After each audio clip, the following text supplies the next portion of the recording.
Hoje nós vamos dar início a um novo estudo, e esse estudo está baseado no livro do escritor americano John Bevere. O livro é intitulado A Isca de Satanás. Pastor, do que trata esse livro? Esse livro trata sobre ofensa.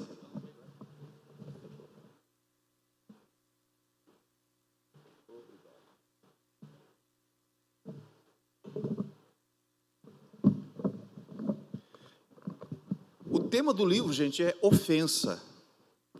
Esse livro é muito importante, é um best-seller, mais de 1 milhão de cópias vendidas, eu creio que muito mais do que isso. E é um tema que, com certeza, é muito importante para todos nós, porque eu creio que todos aqui, de alguma forma já passaram pela experiência da ofensa. E nós vamos estar vendo nesses estudos desse mês, como nós podemos nos libertar dessa isca que o diabo usa para aprisionar nossas vidas. Mas antes de começar, vamos fazer uma oração. Eu vou pedir que você humildemente curve sua cabeça, feche seus olhos e peça para o Senhor que a palavra seja como um martelo esmiuçando a dureza do coração, que a palavra venha quebrando correntes, cadeias. Peça para o Senhor que, se houver alguma área na sua vida, se houver alguma coisa na sua vida que você precisa experimentar cura, libertação, que a palavra venha trazendo cura e libertação nessa noite. Pai, no nome de Jesus, nesse momento em que nós nos expomos à Tua palavra, nós te pedimos que o Teu Espírito Santo use poderosamente a Tua palavra como uma ferramenta para trazer libertação, para trazer cura, transformação, edificação, exortação, tudo para o louvor da Tua glória, Senhor. Em nome de Jesus, nós proibimos, cancelamos toda ação do maligno, toda tentativa do maligno de roubar a semente nesta noite. Profetizamos, darando frutos, todas as mentes, Senhor, levadas cativas em obediência ao Teu trono, em nome de Jesus. Profetizamos a ministração dos Teus anjos a favor dos Teus filhos, em nome de Jesus. Amém e amém. Amém? Então pode colocar, por favor, a isca de Satanás. Está aí, ó. Vamos lá. Cadê? Tá sem aparecer aqui. Tem como vocês colocarem aqui na telinha pequena para mim? Se tiver, tudo bem, para não estar tendo que estar virando para trás toda hora. Como vencer a armadilha da ofensa e da mágoa? Quem é que já se sentiu assim, magoado, ofendido? Levanta a mão. Olha, deixa eu dizer uma coisa para você. Você já foi. Talvez você possa não querer admitir. Agora, deixa eu perguntar de novo. Quem é que já se sentiu magoado ou ofendido? Tá certo? Já foi magoado, já foi ofendido. E alguém aqui caça ou já caçou passarinho, essas coisas? Tem alguém aqui caçador de passarinho? Você, aí atrás, já caçou passarinho? Ok. Walter também já caçou passarinho, Walter? Como é que um bom caçador tem que fazer para pegar passarinho? Ele coloca a isca e fica lá esperando, do lado da isca, do lado da gaiola, fica esperando o passarinho vir. É assim que faz? Alguém tem alguma noção? É desse jeito? Como é que faz, Walter? Sim. Sim. Sim. Mas você fica ali do lado da armadilha, para ele te ver? Ah, não, você não fica do lado, não. Ah, de longe, olhando de longe. Porque o caçador, gente, ele não fica do lado da armadilha, ele se esconde. Não é isso? Quer dizer? Fica de longe, escondido. Ele armou, ele coloca lá a isca, aí ele se esconde, fica atrás de um arbusto, atrás de alguma coisa, e fica aguardando que o passarinho ele venha. Mas a armadilha já está armada. A Bíblia chama Satanás de passarinheiro. Ele é aquele que trabalha com armadilhas. E a maior armadilha do diabo é a ofensa. É a maior armadilha que ele usa. Eu já falei aqui a vocês, eu vou repetir. Nas cruzadas que eu já participei com o reverendo Rubens Cunha, milhares de pessoas participam dessas cruzadas, milhares. E há um momento em que nós oramos por libertação. Muitas pessoas que manifestam demônios, elas manifestam demônios por causa de ofensa, mágoa, ressentimentos. Elas manifestam porque elas guardam ódio, rancor, ressentimento de alguém. E aí, na hora da libertação, aquilo aparece, se manifesta na vida delas. É o que mais aparece nessas cruzadas, inclusive em pessoas que frequentam a igreja. Vocês estão entendendo? Inclusive em pessoas que frequentam a igreja. Vamos passando, pode passar, por favor. A ofensa como uma armadilha usada por Satanás para afastar os cristãos de Deus. O que está escrito em Lucas 17:1? Todo mundo consegue ver? O que está escrito ali? Lucas 17:1. É inevitável. Querido, Jesus é quem disse isso. Jesus falou que é inevitável. Escândalos virão. É por isso que eu não entendo o crente que fica escandalizado quando o escândalo vem. Vocês entenderam? Eu não entendo o crente que fica escandalizado quando o escândalo vem. Por quê, pastor? Porque a Bíblia diz que é inevitável, escândalos virão. Vai acontecer essas coisas acontecerão. Então, você não precisa ficar, ai meu Deus do céu, olha só o que aconteceu. Gente, essas coisas vão acontecer. Você precisa apenas conhecer a palavra e estar firme na palavra para que o escândalo não aconteça com você. Mas que essas coisas acontecerão é inevitável. Nós somos facilmente feridos por pessoas próximas a nós. Bom, primeira coisa que a gente sabe, que os escândalos virão. E essa palavra escândalo é escandalon, ou escandalon, no grego. É uma palavra que foi transliterada para o português, realmente transliterada. É quase, você consegue ouvir ela em português, né? Escandalon. E ela significa justamente essa parte que é usada para colocar a isca. Para colocar a isca. Então, a ofensa é essa isca, ou esse gancho que o diabo vai usar para prender pessoas. Mas como isso? Como isso? Principalmente através de pessoas próximas a nós. Principalmente através de pessoas próximas. Salmo 52, 12 e 14. O que está escrito? Salmo 52, 12 e 14.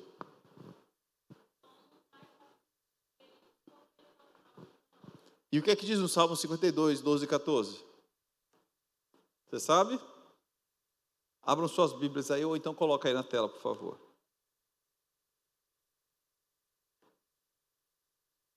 Quem é que tem mais possibilidade de te ferir? Quem está longe ou quem está perto? Quem está perto. Quem está longe não te fere.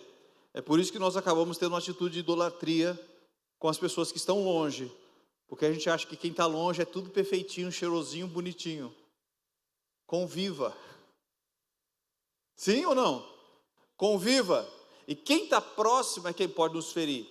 Se o inimigo, olha o que diz o salmista, se o inimigo me insultasse, eu poderia suportar. Não é verdade? Alguém falou de você, alguém que você nem sabe quem é, você não se importa com essa pessoa, e você soube, fulano está falando mal de você. Você diz, eu estou lá ligando que fulano fala. Você diz assim, quem é fulano na fila do pão? É assim que você fala? Quem é fulano na fila do pão? Eu estou lá me incomodando que fulano está falando isso de mim? Aí ele diz, eu poderia suportar, se um adversário se levantasse contra mim, eu poderia me defender. Continua, verso 13. Mas logo você, até tu, Brutus, como diria Shakespeare, meu igual, meu companheiro, meu amigo íntimo, agora doeu. Agora doeu, por que doeu? Porque não foi, gente, um estranho, foi um amigo íntimo. E quanto mais próximo, maior a ferida e mais fácil de ferir, porque está próximo. É incrível quando a gente vê, por exemplo, casais, pessoas que antes passaram 10, 15, 20 anos juntas. E aí, de repente, vem uma traição, vem um problema, vem uma ofensa. E aquelas pessoas que antes dividiam a cama, um tem coragem de matar o outro. Por quê? por causa do grau da ofensa. A proximidade trouxe essa possibilidade de uma ofensa, de ferir a pessoa mais. Verso 14: você com quem eu partilhava agradável comunhão, enquanto íamos com uma multidão festiva para a casa de... Aí nós íamos juntos para a igreja. Então um colega seu, um amigo seu, um irmão seu, foi quem te traiu. Você percebe como nós não estamos imunes a passar por essa situação? E esses escândalos, essas ofensas, essas coisas que acontecem, elas estão também no nosso meio, elas também estão. E é por isso que nós precisamos nos proteger, ou saber como lidar com essas ofensas. Volta lá para o estudo, por favor. Quanto maior a expectativa, maior a queda. Quanto mais você espera de alguém, quanto mais íntimo você é, quanto mais você se aproxima, quanto mais expectativa você coloca, maior pode ser a sua queda, porque a possibilidade de ferir vai ser maior. Até aqui tudo bem? Vocês estão entendendo? Pessoas que estão longe não te ferem, mas pessoas que estão próximas, de repente você saber, imagina só, você compartilhar a cama com a tua esposa, com o teu esposo, aí você sabe, o teu esposo está falando mal de você, para a tua família. Que tristeza. Como é que você fica? Você fica arrasado.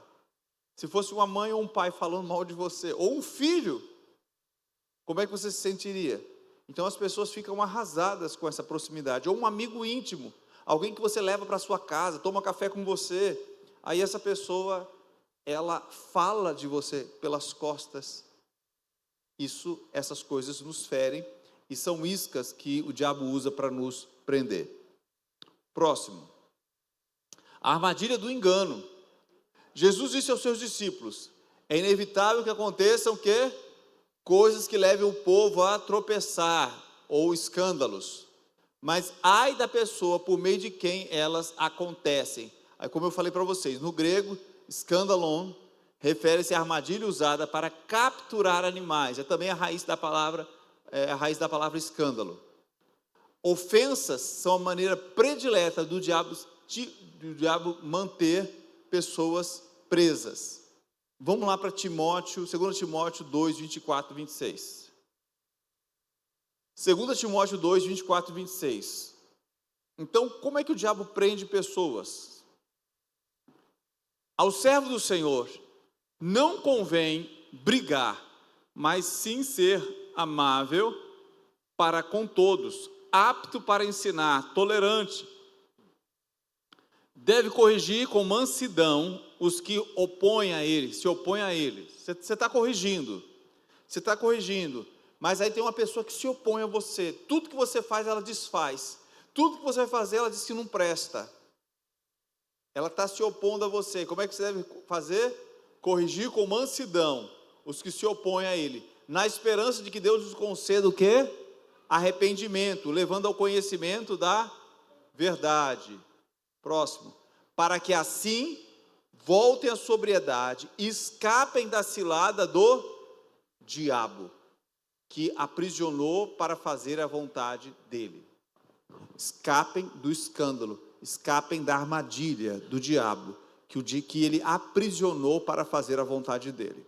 Ou seja, o diabo usa ofensas, usa escândalos, usa tropeços, como é traduzido em algumas versões. Ele usa essas coisas para manter pessoas presas. Sabe, aquelas pessoas que começam na igreja, começam muito bem, glória a Deus, aleluia, aí todo dia está na igreja, todo dia está servindo ao Senhor, aí acontece uma coisa, a irmã Sandra magoou essa pessoa, aí ela diz assim, eu não vou mais para a igreja, quer saber de uma coisa, não vale a pena. Você conhece pessoas assim? Magoadas, feridas, elas dizem, eu não vou mais, eu não quero fazer mais, não vale a pena. O que aconteceu? Ela caiu na cilada do diabo, ele aprisionou para que elas façam a vontade dele. Ele aprisionou. Gente, nós vemos muito isso acontecendo. Pessoas que antes tinham vontade de ganhar o mundo para Jesus. Pessoas que antes tinham vontade de pregar o evangelho, de ler a palavra, de orar, aí aconteceu alguma coisa, trouxe um tropeço, trouxe um problema, o que acontece?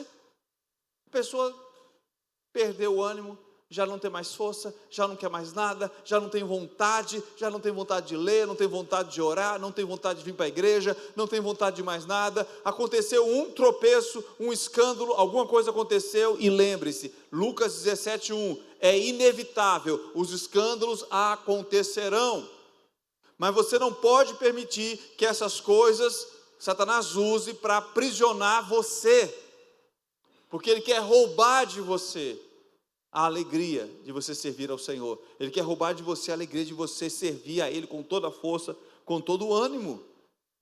Com todo o ânimo. Volta lá. Então, as ofensas são a maneira predileta que o diabo vai sempre tentar usar para aprisionar pessoas. Próximo.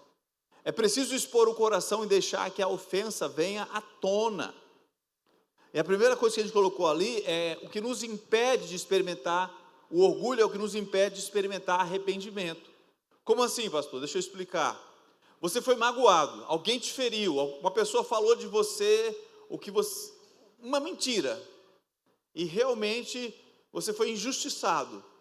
E aí alguém chega para você e diz assim, Bianca, mas falaram aquilo de você, que coisa terrível, você não está chateada não?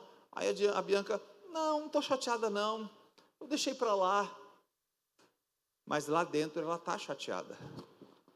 É porque ela sabe que está chateada errado, mas ela não quer expor o coração dela. Vocês estão entendendo? Ela não quer expor o coração. Querido, é por isso que é melhor você ser sincero diante de Deus.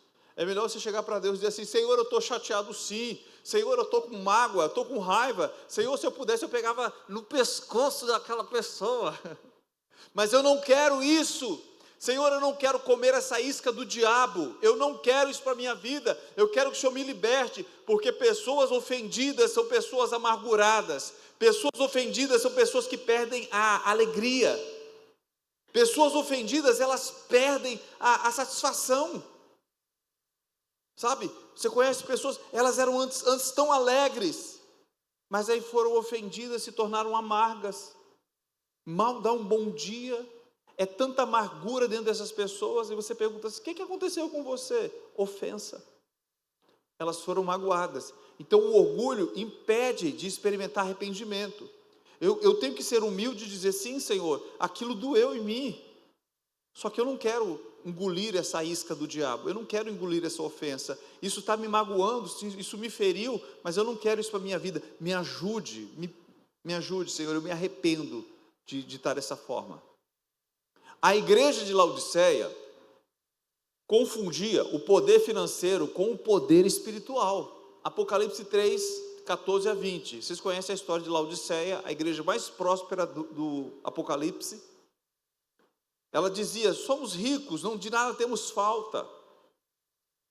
E o Senhor chega para ela e diz assim, você não sabe que você é pobre, cego, nu, miserável. Aconselho que te arrependas e compre ouro para que te enriqueças e vestes para que não seja vista a tua nudez. Então, a palavra do Senhor para aquela igreja é, arrependa-se, porque a prosperidade sua, aquilo que está no teu coração, está enganando você, e a Bíblia diz que o coração é enganoso. Como assim, pastor? A pessoa está cheia de mágoa, está cheia de rancor, mas ela acha, não, mas eu estou bem na empresa, eu estou bem no meu trabalho, eu estou bem. Não, você não está bem, porque quando você estava bem, você falava melhor com as pessoas. Você não está bem, porque quando você estava bem, você sorria mais. Você tinha uma vida melhor. Você tinha mais amor. Você orava, você tinha alegria. Então você não está bem, não confunda as coisas. Então você precisa expor o seu coração para Deus. E dizer para Deus, Deus, eu não estou bem não. É por isso que ele vai dizer em Apocalipse 3,18, ele diz o quê? Aconselho que de mim compre ouro. Ouro puro. Tem algum ourives aqui? Tem ourives aqui? Não. Só tem caçador de capanga, de arapuca. Como é que chamou? A sarpã? Ok. O ourives é o seguinte: quando o ouro, eles misturam com outros metais para endurecer o ouro, certo? O ouro é misturado com outros metais para ele poder endurecer. Então, quanto mais mistura, mais duro é o ouro. Quanto menos mistura, mais maleável, soft, é o ouro. O que ele está dizendo assim? Aconselho que de mim compres ouro para que te enriqueças. Ele está dizendo, tem coisas que entraram no teu coração e que endureceram o teu coração. Quem já se sentiu assim, pastor, estou com o coração endurecido? São essas misturas, raiva, rancor, ressentimento, mágoa. Essas coisas endurecem a gente por dentro. E Deus está dizendo para a gente, olha, você precisa ter um coração puro, porque a pureza torna o teu coração maleável. Dá para eu poder moldar o teu coração, dá para poder corrigir o teu coração, dá para poder mostrar. Pessoas magoadas, pessoas ressentidas, elas não querem ouvir nada, não querem ouvir correção, não querem ouvir um ensinamento, não querem ouvir nada, porque endureceu o coração. É por isso que Deus vai falar para a igreja de Laodiceia, aconselho que de mim compre ouro, para que te enriqueças. É o pecado que endurece o coração. Abra sua Bíblia em Hebreus 3,13.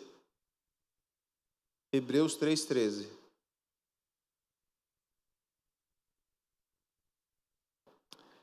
Ao contrário, encorajem-se uns aos outros todos os dias, durante o tempo que se chama hoje, a fim de que nenhum de vocês seja endurecido pelo engano do...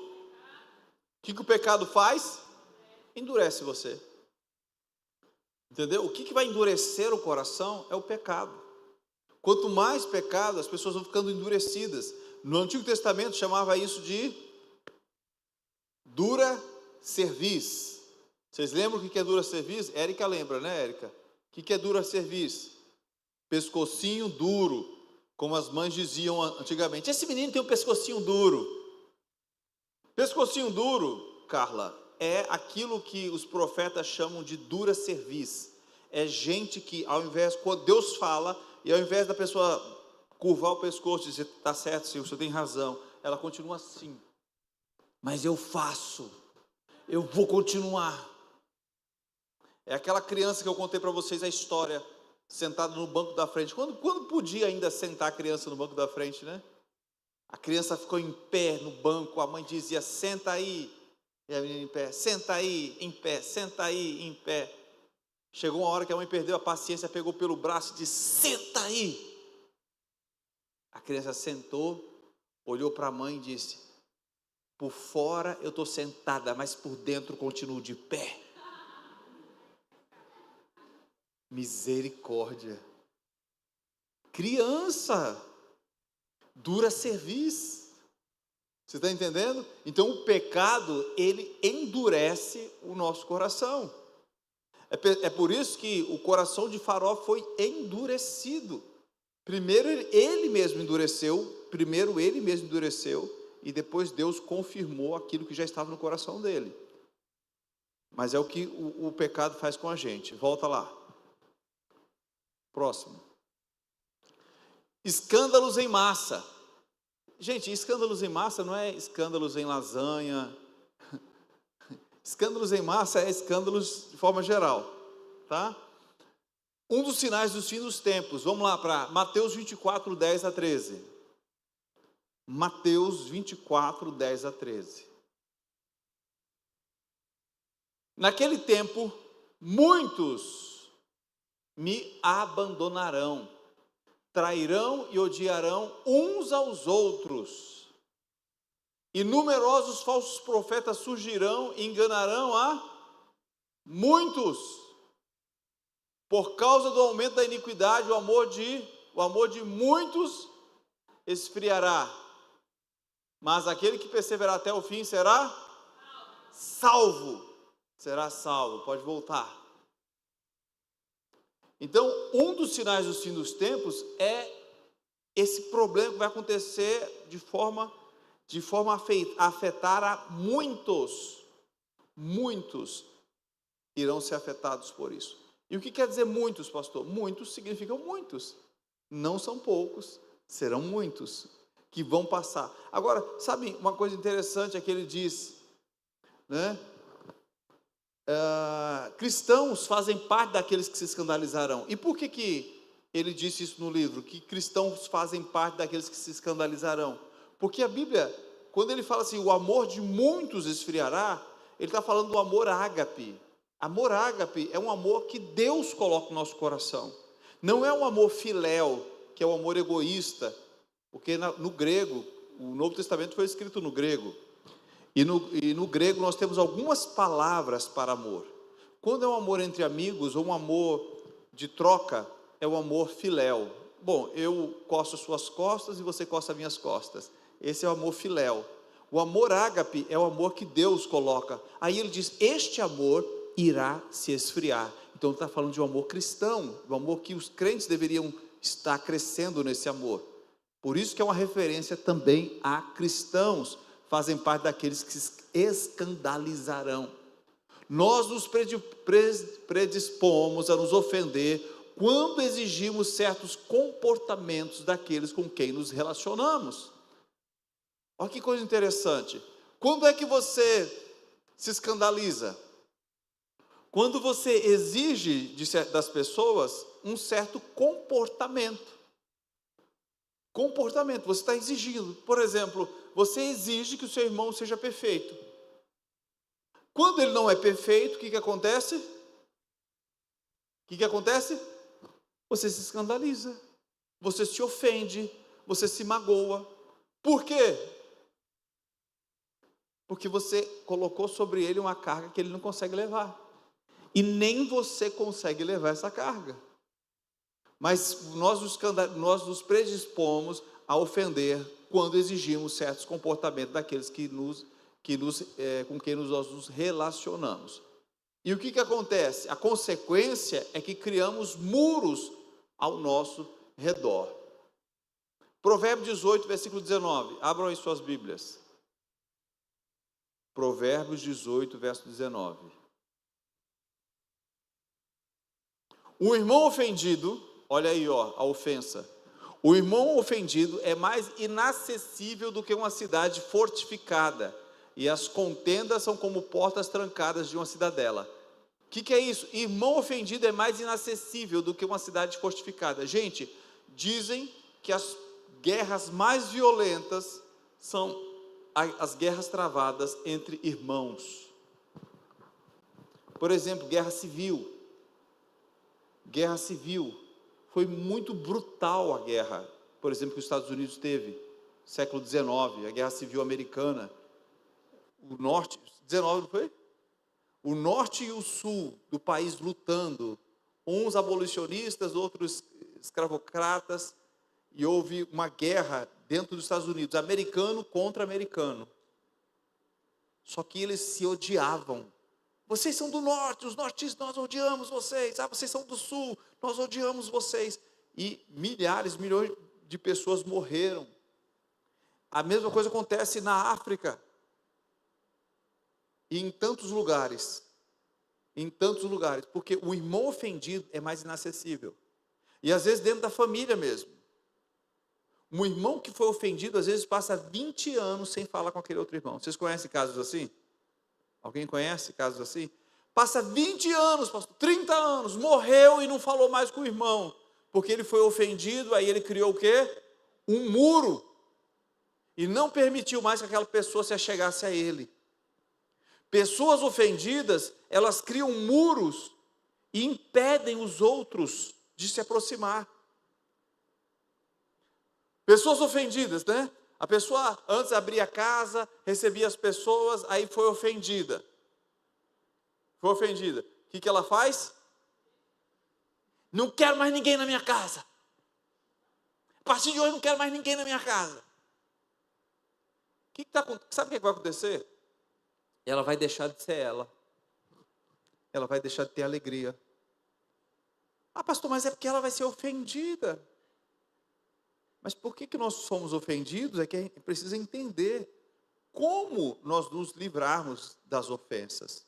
e não como nos livrarmos das pessoas. Porque ferro com ferro, querido, se afia.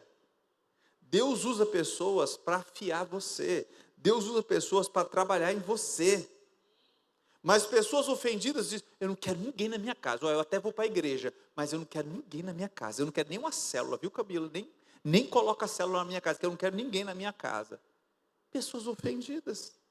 Elas constroem muros para impedir outras pessoas de se aproximarem. Eu não quero ser ferido, eu não quero mais que ninguém me fira, eu não quero mais problema com ninguém. Isso é tipicamente pessoas feridas. Pode voltar. Então a consequência é essa. Muitos escândalos, pessoas que fazem parte, cristãos também fazem parte, e nós acabamos exigindo demais das pessoas. Próximo. Médicos que não trazem cura. Nesse texto que a gente falou, né? No texto que nós falamos, fala que eles iriam acumular mestres, pessoas, mestres, falando ao ego, acariciando o ego das pessoas. A situação caótica, quando ao invés de desejarmos a cura, nos cercamos de falsos mestres, que ao invés de nos ajudar a libertar da ofensa, nos fazem sentir confortáveis com isso.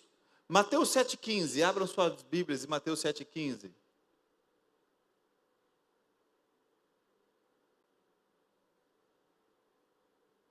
Tenham cuidado com os falsos profetas, eles vêm a vocês vestidos de peles de... mas por dentro são o quê? Quem disse isso? Jesus. Tenha cuidado com os falsos profetas. Gente, tem gente que compra produto do Paraguai, do Xing Ling, sei lá de onde é. Aí compra aquele Nike, o tênis Nike. Ele olha assim, parece muito com o Nike. Aí vai correr 3 corridas que dá, o solado solta. Mas era tão parecido. Era falso. O problema do falso é esse, que parece com o verdadeiro, mas não tem a mesma qualidade. Parece com o verdadeiro, parece, tá? Mas não veio daquela fábrica, não é original. Mas parece, pastor, parece, mas não é. Então tenham cuidado com os falsos. Então como é que é um falso profeta? Ele parece verdadeiro. Se você vê ele nas redes sociais, talvez você olhe e diz, não, mas esse homem é tão santo que parece uma imagem, ele parece uma imagem esculpida. Tem até, o cabelinho dele é todo ajeitado, tem até gel, assim, todo arrumadinho, tão bonitinho. Parece um santo homem de Deus. Parece, realmente parece. Olha, vocês estão imaginando por conta de vocês aí, viu? Eu não estou falando nada. Eu só estou dando exemplo aqui. Mas parece, mas ele nunca vai te confrontar com o pecado. Ele nunca vai dizer para você, se arrependa dos seus pecados. Sabe o que ele vai dizer? Ele vai dizer para você assim, Deus vai te dar vitória. Ele vai dizer assim, aqueles inimigos que se levantaram contra você, Deus vai colocar na tua porta, reconhecendo o que Deus está fazendo na tua vida. Para os falsos profetas, você sempre é uma vítima que Deus vai te exaltar. E as pessoas gostam de ouvir isso. Aí o falso profeta vai dizer, aquelas pessoas que te feriram, que te traíram. Quem te viu passar na prova e não te ajudou, quando vê você na bênção, vai se arrepender. Deus vai colocar você no palco, e eles vão estar olhando assim, dizendo, veja o que Deus fez na minha vida. Vocês estão entendendo? Então, cuidado, queridos, volta lá. Então, falsos mestres, que ao invés de nos ajudar a libertar, tem que ajudar a libertar. 2 Timóteo 3, de 1 a 5, vamos lá. 2 Timóteo 3. Aleluia. Saiba que nos últimos dias sobrevirão tempos, o quê? Difíceis. Continua. Porque os homens serão amantes de si mesmos.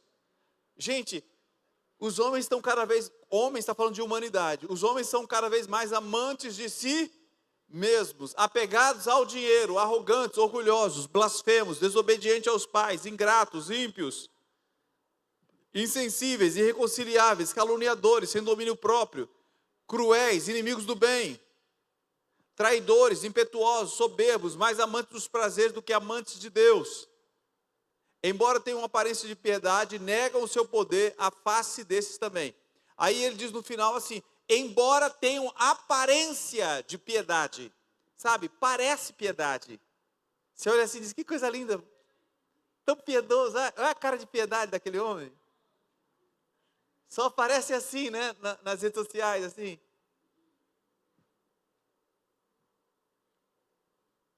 Você está entendendo, querido? Embora tenham uma aparência de piedade, negam o seu poder à face desses também. Agora vamos lá para o 4, qual foi a referência do outro? Capítulo 4, 3 e 4. 2 Timóteo 4, 3 e 4. Pois chegará o tempo em que não suportarão a sã, ao contrário, segundo seus próprios desejos, juntarão para si mesmos mestres que lhe digam que os seus ouvidos, coçando, desejam ouvir. Eita! Queridos, isso que ele está dizendo é a Bíblia. Isso está dizendo que tem igreja, tem pessoas que vão contratar, vão chamar conferentes, pastores, pregadores, para falar coisas que eles querem ouvir. É mais ou menos assim, nós estamos pagando, fala aí algo que anime a gente. Fale algo aí que afague o nosso ego. Nós estamos pagando. Só que isso hoje, no mundo digitalizado que nós estamos, isso é muito fácil. Porque se a pessoa quer seguidores, ela precisa conquistar os likes. E como é que eu conquisto likes? Não é muito difícil conquistar likes. Fala algo, aparece no carro. Se você quiser vender sua alma, só é você vender. Só é você, aparece no carro e diz assim, ó, com a cara cheia de botox, ou sei lá o quê, e diz assim, ó, Deus está me dizendo que tem alguém nesta manhã que precisa receber uma palavra de vitória, que Deus vai te dar uma palavra de vitória. E você que está recebendo agora, se você crer, manda o Pix agora. Gente, eu não estou inventando, tá assim. Eu não estou inventando, eu acho incrível. E tem multidões seguindo. Você vai olhar o número de seguidores, está lá, 1 milhão, não sei quantos, seguindo. Porque a Bíblia já diz que as pessoas, elas não iriam suportar ouvir o que é correto, ao contrário, elas iriam ajuntar para si mesmas mestres que lhe digam o que elas querem ouvir. Está entendendo? Foi o 3 e o 4, foi? Eles recusarão a dar ouvidos. Olha aí. Recusarão a dar ouvidos à verdade e se voltarão para o quê? Os mitos. Eu não quero ouvir não. Ah, pastor, eu não quero ouvir não. Eu prefiro ouvir mitos. Outro dia eu fui para uma conferência, não vou dizer onde foi. Eu não vou dizer não onde foi. Mas, gente, o camarada começou a falar do Leviatã, que tinha saído do Mar Vermelho, que tinha saído não sei de onde, e que o Leviatã, foi ele que entrou ali no Jardim do Éden, aí ele se transformou na serpente, que aconteceu isso, aquilo. Eu disse, meu Deus, que viagem, onde é que esse cara está tirando essas coisas todas? Que viagem é essa? O que esse cara andou experimentando? O que ele andou, né, usando para estar com essa viagem toda? Você está entendendo? As pessoas, elas não querem ouvir a verdade simples. Verdade simples. Pastor, qual é a verdade simples? Qual é a verdade simples? Marido, ame suas esposas. Esposas sejam submissas aos seus maridos. Ah, pastor, eu não quero saber disso não. Você não quer? Você nem é submissa ao seu marido. Como é que você não quer? Você tem que querer isso primeiro, o básico. Tem que querer isso primeiro. As coisas simples. Porque se a gente não está sabendo nenhum ABC da fé, como é que você já quer pós-graduação, querido? Volta lá, vamos lá. Ofensa leva a traição e traição leva ao ódio. Volta lá para Mateus 24:10. A gente já viu isso, mas vamos lá. Mateus 24:10. Mateus 24, versículo 10. Naquele tempo, muitos me abandonarão, trairão e odiarão uns aos outros. Abandonarão é escândalo, é a palavra que ele vai usar lá. Só que o escândalo, ofensa, leva à traição. E a traição leva ao ódio. Eu lembro de um caso recente, do marido que sentiu traído pela esposa. Recentemente, ele se sentiu traído pela esposa. Gente, o camarada me disse, eu tive vontade, se eu tivesse uma arma, eu tinha ido lá e matava ela. Matava minha esposa. Veio ofensa, né? Ele se sentiu traído e veio o ódio no coração. É como eu falei, a pessoa que dorme com a outra pessoa e daqui a pouco está pensando em matar aquela pessoa. Por quê? Porque a ofensa trouxe a traição, que trouxe o ódio. É um abismo chamando outro abismo. Então nós precisamos entender isso para que a gente não caia nessa cilada do diabo. Pode voltar. Um remédio amargo. 1 Pedro 2, 21 a 23. Qual é o remédio amargo, gente? Vá lá, 1 Pedro 2, 21 a 23. Remédio amargo.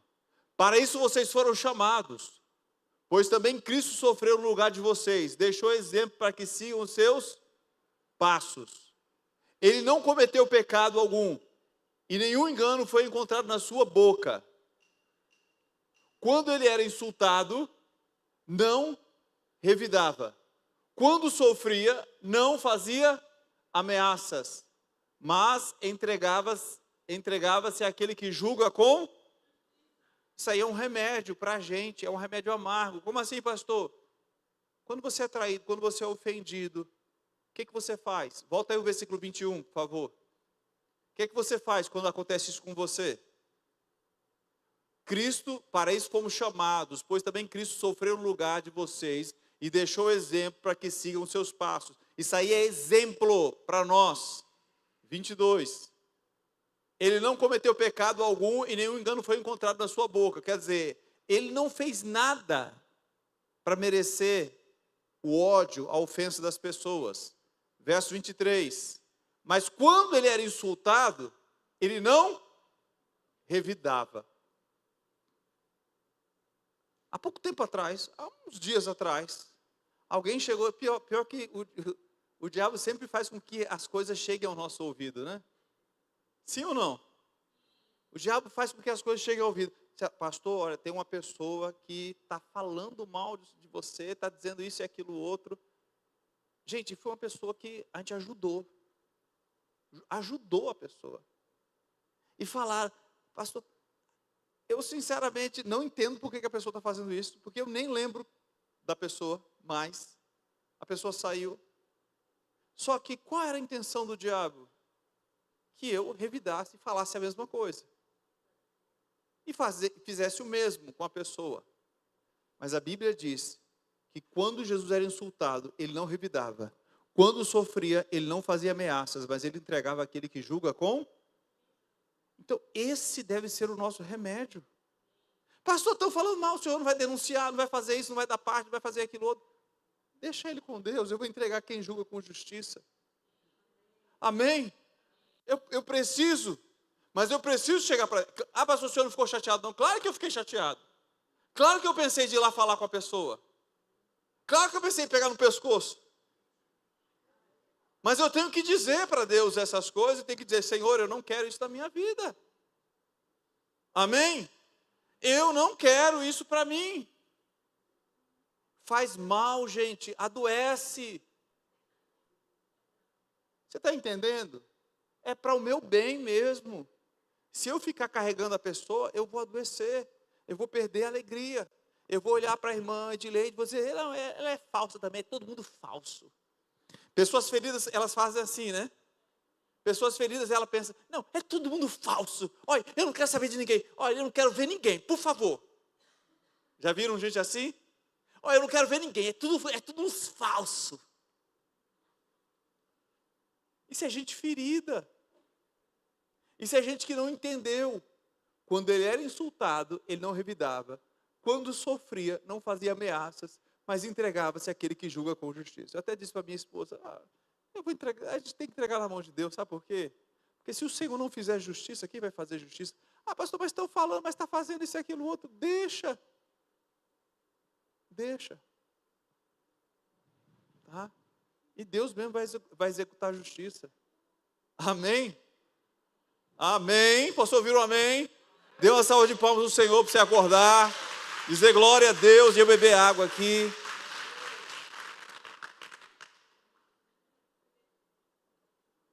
Então nós temos que aprender com o Senhor. Veja como Jesus agia em relação àquilo. Veja como é que ele agia e faça o mesmo.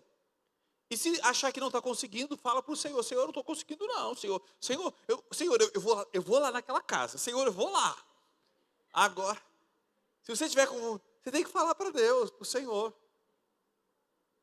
Faça, por favor.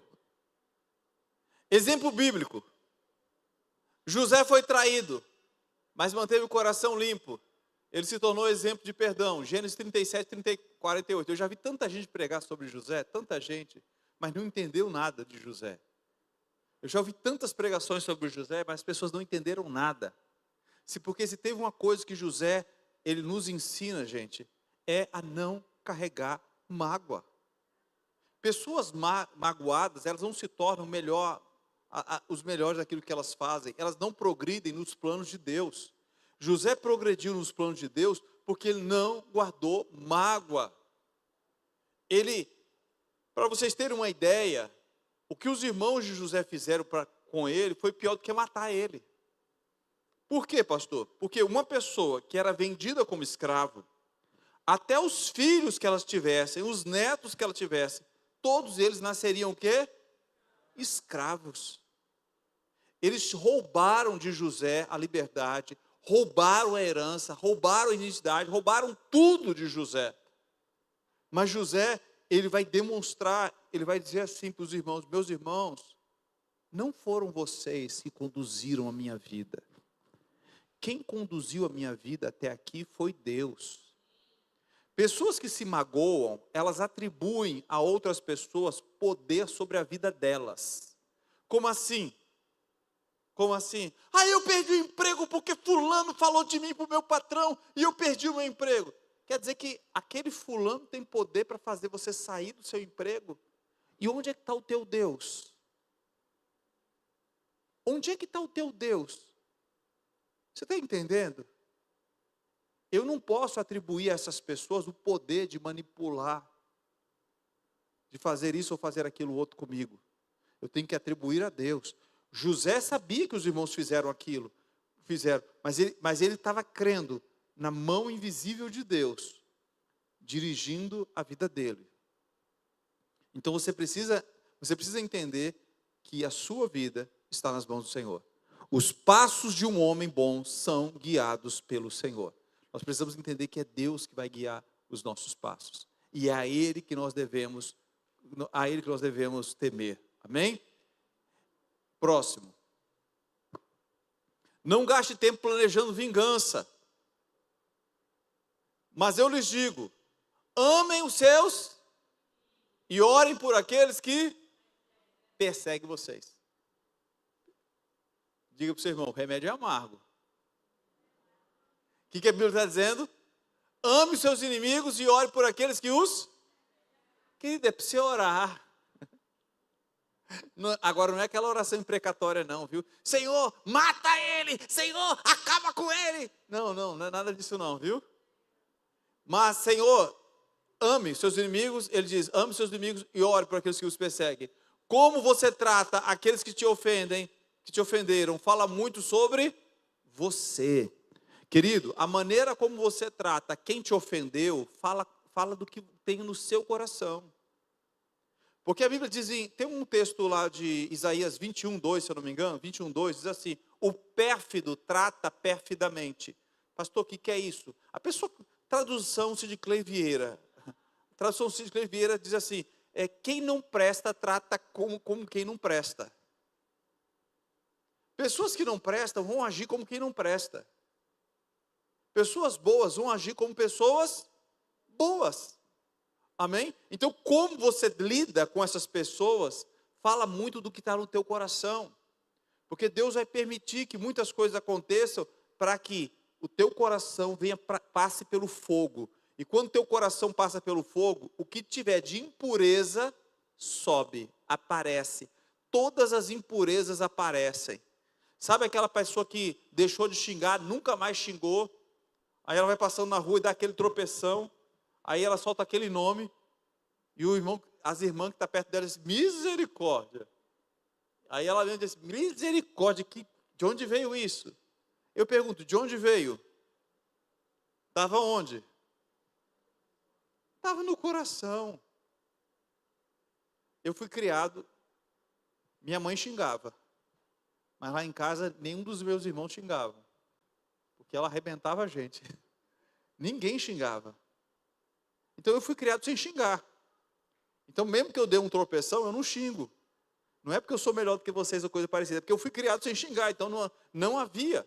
Mas se você foi criado xingando, e você dá um tropeção, possa ser que venha alguma coisa à tona.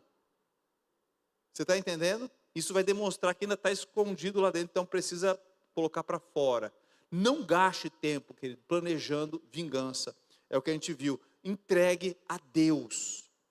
Entregue a Deus. Faça como José fez. José não ficou pensando, quando se cumprir as profecias, quando eu me tornar poderoso, ele vai ver, ela vai ver o que eu vou fazer. Não, coloca a tua vida, não gasta energia, não gasta força com essas coisas. Entregue-se a Deus, seja livre. Amém? Em nome de Jesus, seja livre. Já estamos terminando. Pode passar. O exemplo de Davi. No caso de Davi, quem era que estava perseguindo Davi? Saul. Davi teve a oportunidade de dar fim à vida de Saul. Mas ele, ao invés disso, ele poupou a vida. Até mesmo se arrependeu de ter cortado o manto, a orla, o pedacinho do manto de Saul. E Davi sofreu a traição, o escândalo, a ofensa. Quem ofendeu a ele foi quem? Saul. Foi alguém que estava em posição de autoridade. Posição de autoridade pode ser um pai, pode ser um líder, pode ser um patrão, pode ser um pastor, pode ser qualquer pessoa que está numa posição de autoridade. No caso de Davi, ele sofreu isso de alguém que estava com posição de autoridade sobre ele. Mas ao invés dele ficar ofendido, ao invés dele ficar movido por ofensa, ele tomou uma decisão. Não, eu vou honrar essa pessoa. Eu vou honrar. A forma como você trata quem te maltrata fala sobre você. É por isso que o coração de Davi era tão bonito. Por isso que Davi tinha um coração que agradava a Deus. Porque apesar dele ser perseguido por Saul, ele tomou a decisão, eu não vou fazer isso, eu vou honrar Saul. Será que Deus consegue encontrar pessoas assim aqui nesta noite? Pessoas que tomam uma decisão, olha, eu não vou fazer isso, eu vou honrar. Se eu puder honrar a pessoa, eu vou honrar a pessoa. Eu não vou agir dessa forma. Amém. Próximo. Entregue-se àquele que julga.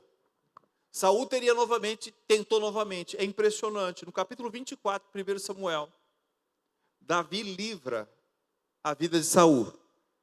Entendeu, Edileuza? Davi, ele livrou a vida de Saul no capítulo 24. Quando foi no 26, o que o Saul fez? Uma festa e chamou Davi para comemorar. Foi isso? Não. Saul juntou 3.000 homens e foi perseguir Davi de novo, para tentar matar de novo. Pastor, mas tem gente que não presta mesmo, tem gente que a gente faz o bem e a pessoa tem oportunidade, vai tentar de novo fazer o mal para a gente. Olha o que Davi fala. Juro pelo nome do Senhor, disse ele, o Senhor mesmo o matará. Ou chegará a hora que ele morrerá, ou ele irá para a batalha e perecerá. O Senhor me livre de levantar a mão contra seu ungido. Agora vamos pegar a lança e o jarro com água que estão perto da cabeça dele e vamos embora. Davi disse: Deus me livre. Deus me livre. Eu não quero agir como uma pessoa má. Eu não quero agir como uma pessoa vingativa. Ele disse: o Senhor é quem vai julgar ele. Deixa que Deus julgue a Saul. E não foi isso? Saul foi para a batalha com os filisteus e morreu na batalha. Precisou Davi levantar a mão contra Saul? Não. Você não precisa levantar a mão contra os teus adversários. Você não precisa planejar o mal contra ninguém. Amém? Próximo. Para terminar, vamos ficar de pé? Todos, vamos ler o que está ali? É justo Deus vingar seus, mas é injusto os servos de Deus se vingarem. Você entendeu? É justo Deus vingar seus servos, mas é injusto os servos de Deus se vingarem. Queridos, é injusto. Não procura se vingar. Isso é injusto. Deixa que Deus te vingue. Deixa Deus te vingar, mas não procure. Perdoar não é uma opção para o cristão, é um mandamento. Você não é opção, é ordem que Ele te deu. Ele nos dá uma ordem: perdoe. Se eu quero ser perdoado, eu preciso também perdoar. Então, por favor, curva sua cabeça nesse momento. E eu creio que Deus está trazendo essa palavra porque tem pessoas que precisam mesmo disso. Você pode lembrar de alguém que te magoou, que te feriu, e você pode dizer: Senhor, essa pessoa me magoou, e realmente até hoje estou chateado com essa pessoa. Até hoje eu travo quando eu vejo essa pessoa, quando eu ouço falar dessa pessoa, não consigo ter relacionamento. Mas eu quero, Senhor, liberar perdão. Eu estou ouvindo a Tua palavra, eu não quero estar preso nesse laço do diabo, no laço do passarinheiro. Eu entendo nessa noite que ofensa é um laço que eu não quero cair. Eu não quero, Senhor, afagar o meu ego. Eu quero fazer como Jesus fez, que quando sendo injuriado, Ele não injuriava, Ele não maldizia as pessoas, Ele não amaldiçoava as pessoas, mas Ele entregava aquele que julga justamente. E é isso que nós queremos fazer, Senhor. Nos perdoa. E nós te pedimos, nos dê a graça também de liberar pessoas. Pai, no nome de Jesus, sonda o nosso coração. Sonda cada coração aqui nessa noite. Vê se há dentro de nós algum caminho mau. Vê se tem alguma coisa, Senhor, alguma pessoa que nós precisamos perdoar. Se o Espírito Santo trouxer a você alguém, você pode dizer: pastor, eu não consigo dizer. Você consegue.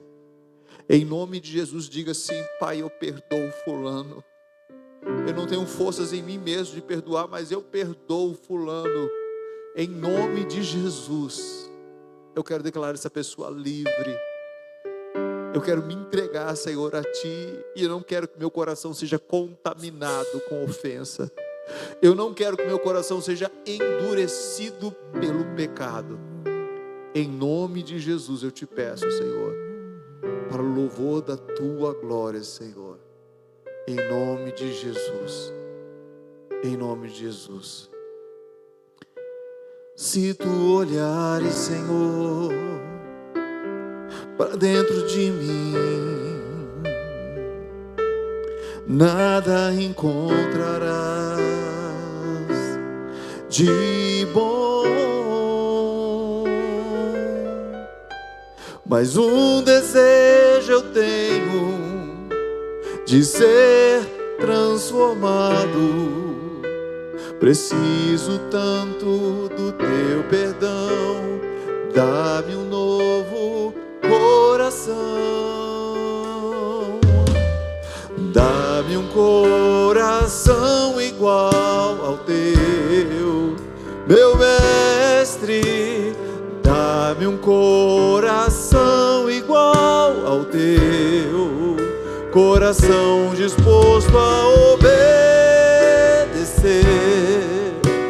cumprir todo o Teu querer. Dá-me um coração tu olhares, se tu olhar. Se você trouxe dízimos de oferta, você pode estar depositando no gasofilácio, amém? Enquanto você canta essa canção, você pode consagrar ao Senhor seu dízimo de ofertas. Mas um desejo eu tenho de ser transformado. Preciso tanto do teu perdão. Dá-me um novo coração. Dá-me um coração igual ao teu, meu mestre. Dá-me um coração igual ao teu, coração disposto a obedecer, cumprir todo o teu querer. Dá-me um coração igual ao teu. Ensina-me a amar, ensina-me a amar o meu irmão, a olhar com teus olhos, perdoar com teu perdão. Enche-me com teu Espírito, endireita os meus caminhos. Ó Deus, dá-me um novo coração. Dá-me um coração igual ao teu, meu mestre. Dá-me um coração igual ao teu, coração disposto a obedecer, cumprir todo o teu querer. Dá-me um coração igual ao teu. Eu profetizo doenças indo embora. Tem pessoas que vão ser curadas de doenças só porque estão liberando perdão. Eu profetizo nessa noite. E se você sente que você precisa fazer isso com Deus no seu quarto, faça isso. Dobra teu joelho na tua cama e diga para o Senhor: Senhor, eu quero experimentar essa libertação na minha vida. Eu não quero carregar ofensas. Pai, no nome de Jesus, nós abençoamos o teu povo, Senhor.